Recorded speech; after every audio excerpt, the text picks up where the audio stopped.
Senhor querido, obrigado pelo teu amor, pela tua presença em nossas vidas. Sim. Obrigado por cada pessoa, por cada coração que está aqui reunido nessa noite. Uhum. Obrigado porque tu tens te revelado a nós como um pai amoroso, um pai incrível, como a gente nunca nem imaginou que tu poderia ser. Obrigado por esse Deus maravilhoso, incrivelmente maravilhoso que tu és. E tu tens prazer em se revelar. E te somos muito gratos por isso.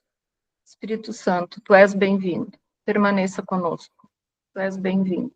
Jesus, obrigado. Obrigado por ter ido até o fim lá na cruz, para que a gente hoje pudesse ter esse acesso ao Pai, que transforma vidas, que transformou a minha vida e continua transformando a cada dia.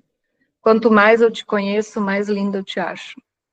Muito obrigado por tudo que tu tens feito na vida e no coração de cada um. Colocamos essa noite, essa conversa em tuas mãos. Em teu nome, Jesus. Amém. Amém. Então, a ideia é nós continuarmos a nossa caminhada nesse tema da questão da paternidade, de certa forma, retomar algumas coisas com mais calma. E até a Patrícia hoje escreveu, acho que foi hoje ou ontem, que também tinha escrito, né, Patrícia, sobre a tua experiência, né, de tu te sentir filha e o quanto isso faz diferença. E aí eu me lembrei, né, que eu levei 40 anos, quase 40 anos, não, 30 e poucos anos, até que a primeira vez eu fui apresentado a uma visão de Deus mais como pai. E isso começou a mudar isso foi em 1995, começou a mudar a minha visão de Deus, e também a minha visão, né? E quanto tempo, né, faz isso, né, e leva. Mas isso são tudo processos também, porque há uma restauração nisso, né? Jesus, né, o Espírito Santo, ele tem épocas, tem estações na história da própria igreja, em que existem momentos em que algumas coisas ficam assim meio imergidas e até escondidas. Assim já foi com essa questão da centralidade da fé de Jesus como único caminho, que a reforma, de certa forma, retomou e falou, não, o caminho único é Jesus, e unicamente Jesus. E assim depois, isso não significa que, claro que tinha uma igreja oficial, que está lá, como se diz, contando a história, mas sempre teve pessoas no meio dessa confusão toda do oficial que ficavam nos bastidores se relacionando com Jesus. Então, Jesus sempre esteve presente, apesar de toda essa religiosidade. Por que eu digo isso? Porque também muitas pessoas dizem, mas Deus como Pai não estava presente, o Espírito Santo não estava presente? Claro que estava. Em 1906, aconteceu um despertamento ali na Azusa, que foi um crescente, pessoas começaram ali já na virada, 1800, começaram a buscar mais o Espírito Santo, a pessoa do Espírito Santo, os dons, as manifestações do Espírito, começaram a se reunir, orar, e aí houve um grupo ali em Los Angeles, ali na rua Azusa, que aconteceu todo o fogo de Deus, né, que agora também teve fogo físico, né, interessante, que naquela época, os bombeiros tiveram noite em que eles saíram, porque achavam que tinha fogo. De tanta presença de Deus, havia uma luz muito forte naquele galpãozão que eles estavam reunidos. E o Espírito Santo veio de uma forma muito, muito forte, muito visível e muito palpável, ao ponto de eles achar que tinha incêndio mesmo. Isso está nos jornais da época, inclusive, noticiado. Então, interessante isso. O Espírito Santo não estava, Jesus não estava, claro que estava, mas estava meio abafado. E assim aconteceu também depois com a visão de Deus como Pai. A paternidade de Deus estava presente, mas chegou um momento assim que começaram algumas pessoas a falar sobre isso. Por exemplo, o Henry Nouwen, dentro da Igreja Católica, outros evangélicos, Jack Frost, Jack Winter, homens assim que tiveram umas experiências e começaram a falar sobre isso. Mas era muita resistência, né? E isso mexeu, né? Então, até que em 1994 houve aquelas reuniões em Toronto que que no primeiro momento eles nem sabiam o que estava acontecendo, e de repente o pessoal que já estava caminhando nesse ensino da paternidade, nas experiências do pai, disseram, não, nós sabemos o que está acontecendo. É Deus como pai, de amor se revelando de uma forma muito, muito palpável também, muito visível. E é interessante que a gente lembre disso, né, que dentro da história, né, dos últimos 500 anos, mais, são 500 e poucos anos, está acontecendo Jesus, que é o caminho, o único caminho, o Espírito Santo que nos leva a Jesus, que nos convence, e o Espírito Santo também nos convence, né, de que nós não somos mais órfãos. Eu mandarei o Espírito que diz, não serei mais órfão, você tem uma família. E ele nos batiza, nos imerge dentro de uma visão de Deus como Pai. Então, o processo, se a gente vai olhar, é muito saudável esse movimento, porque primeiro Jesus, que é o único caminho, depois o Espírito Santo, e o destino é o Pai. Eu sou o caminho, a verdade e a vida, e ninguém é o Pai senão por mim. E isso é muito importante a gente tentar lembrar, porque quando a gente evangeliza, e daí a diferença da Patrícia, que chega agora. A Dani, né, chegou ali na mês, que tu até disse, né? Eu estou retomando aquilo que... Então, essa geração que chega agora para a fé, depende, claro, onde chega. A gente já logo introduz a visão da paternidade de Deus. Ou seja, o evangelho de Jesus, originalmente, sempre levou as pessoas ao Pai. Jesus, ele começou a falar e pregar, o primeiro sermão que ele deu, né, o primeiro bate-papo que ele teve, esse ensino que ele teve foi chamado o Sermão da Montanha, onde ele cita Deus como Pai 17 vezes. Ele chama ele de Abba, de paizinho, 17 vezes, imagina. Isso era um escândalo para o judeu, porque o judeu não chamava Deus de pai. E outra, muito menos de paizinho, ou Abba, né, que é uma expressão de afeto. E que alguns judeus tinham a liberdade, alguns filhos tinham a ousadia e a liberdade, a intimidade de chamar os pais em casa, sim, mas jamais publicamente. E nem todas as famílias. Aí imagina, Jesus começa a se referir a Deus como pai, como Abba. Então Jesus leva ao Pai, por isso que João fala sobre isso, ele é o caminho que nos leva ao Pai.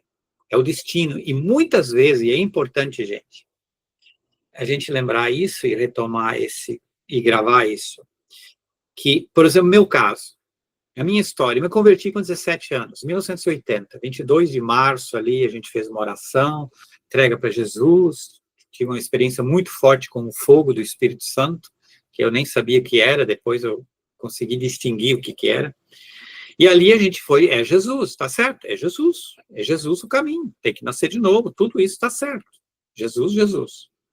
A gente ficou na placa, vocês entendem? O destino é o Pai, o destino é a casa, é a volta para a casa do Pai. E isso é um problema. E isso não é eu que digo, eu aprendi isso com o pessoal que trabalha há décadas já com a questão do coração paterno.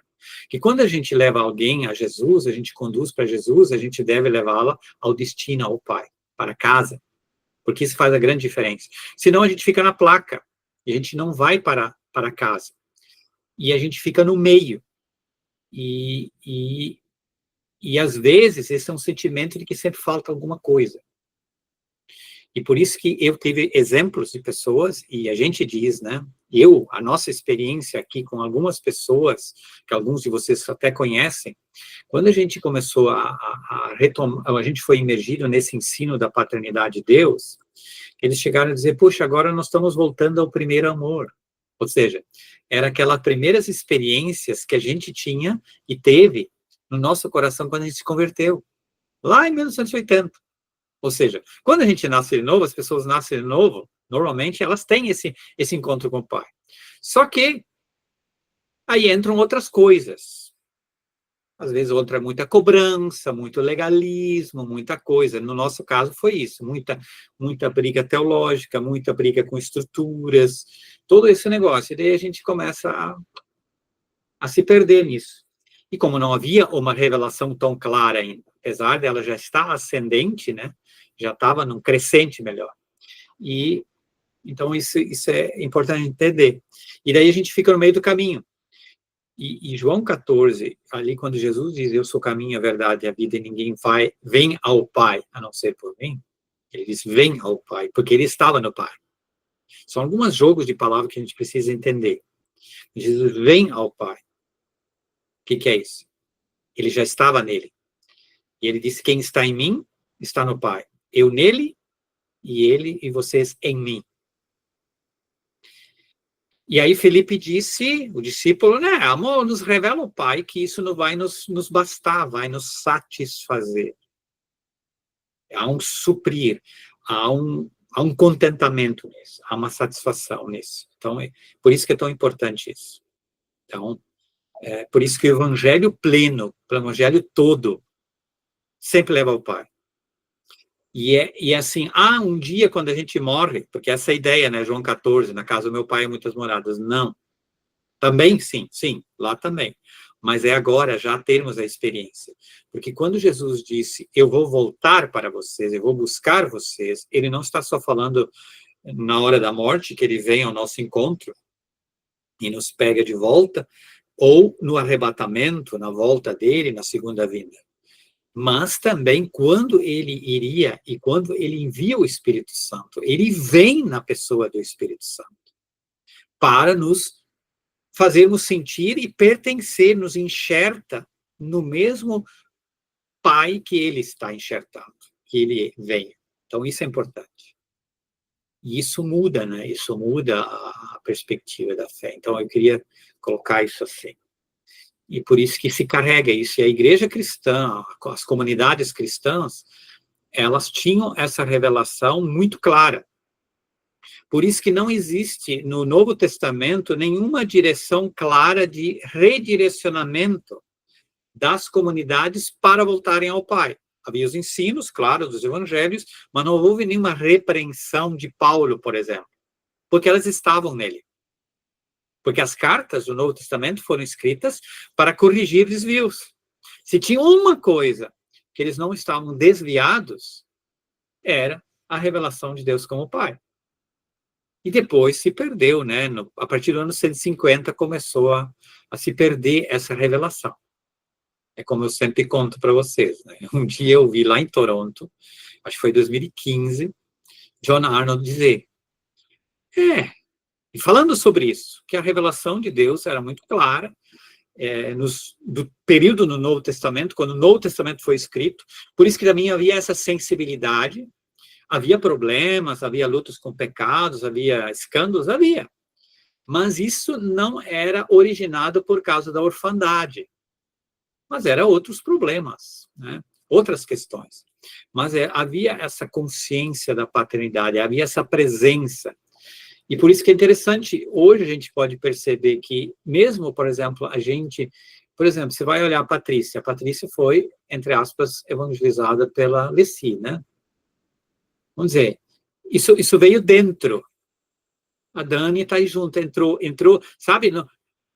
Esses ensinos agora de redirecionamento, por exemplo, esse vídeo que eu estou fazendo, que a ideia é gravar ele e guardar ele pode ser útil para pessoas, de repente, que estão numa caminhada há muito tempo, há décadas como eu, e que, de repente, diz, espera aí, nunca conheci isso. Eu sei que Deus é Pai, mas isso realmente... Qual é a diferença disso? Existe uma revelação nisso, sim. Existe uma revelação, há uma unção nisso, há uma presença.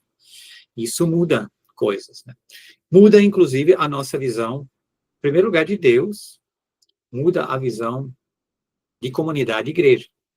Isso eu deixo gravado aqui, porque isso foi alguém que esteve naquele movimento todo de Toronto, é um senhor que está com 80 e poucos anos hoje, e ele disse que, Geraldo, a visão de Deus como Pai muda a tua visão de Deus, muda a tua visão de pastor, no caso meu específico, né, dos nossos dons, nossos chamados, e muda a visão de igreja.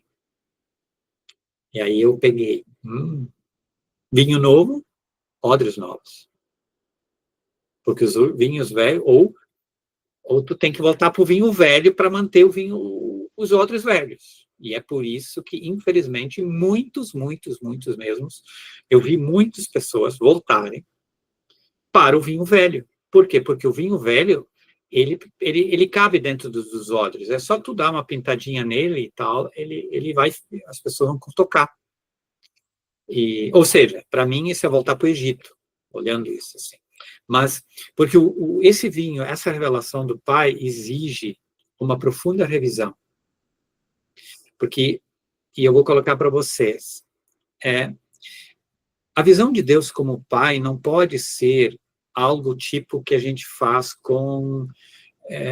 a gente está cansado, e daí a gente faz um retiro sobre como Deus é bom, como Deus é maravilhoso, como Deus é Pai, e tal, e daí a gente lá conversa, abre o coração e tal, e daí no final o pessoal diz, tá bom, agora vamos para a real. E o chicote volta. Entende? Não. Isso não significa que a gente não pode fazer retiros de imersão. Eu sonho, né, de fazer isso mais, de termos encontros de imersão no amor do Pai. Sem dúvida. Mas isso deve fazer parte do Evangelho, porque o Evangelho todo é esse. Eu gosto de parafrasear um cara que chama-se James Jordan. Ele diz o seguinte, que se a gente não evangeliza e não leva as pessoas para o Pai, é no mínimo o Evangelho incompleto. Que a pessoa fica no caminho. Ela não vai para o inferno, não é isso. Não vai para a condenação. Ela está no caminho. E ele pode levar ao outro evangelho, usando Gálatas, né? Porque Paulo diz que tem um outro evangelho que não é evangelho. E, entende? Então, isso é muito sério que deve levar. Porque ele também, se eu ensino isso, então, todos nós somos filhos. Se todos somos filhos do mesmo Pai, o que significa? Não todos temos acesso a Ele. Somos diferentes, mas fazemos parte, pertencemos à casa dele. E não tem intermediários, tem facilitadores. Essa visão da paternidade de Deus tira os intermediários, ou deveria tirar. Que quando eu digo de intermediários, são aquelas conversas que a gente já teve lá no início. Como funciona o sistema religioso? Ele tem intermediários. Ele tem alguns que são mais próximos do Pai e que intermediam, e o outro são filhos de segunda categoria, tipo assim. Isso não é escrito, mas na nossa cabeça não, o fulano é mais próximo. Não, todos nós temos acesso ao mesmo Pai. O filho mais velho, a parábola, né, mostra isso. Tu tá aqui, tu não teve acesso, porque tu não quis. Tudo que é meu é teu. O que eu estou oferecendo para o teu irmão, estava aqui. Tu só não usufruiu. Então, eu creio que isso é muito importante a gente entender. E, na medida que o amor se esfria, o amor se esfriará. O que é amor? É Deus. E a essência do amor, ele como fonte, porque o Pai, Deus como Pai é fonte, é a origem de tudo. Jesus, ele emana, ele nasce, ele vem, o verbo estava com Deus e era Deus, ele borbulha dele. E o Espírito Santo é o fôlego de Deus, ele sopra, o Pai sopra o fôlego, lembra? Alma vivente. E o sopro de Deus que foi colocado é o Espírito Santo que sopra sobre nós. E eu vou dar agora uma pausa e a gente retoma no outro momento. E aqui eu quero ouvir vocês agora, quando a gente retoma.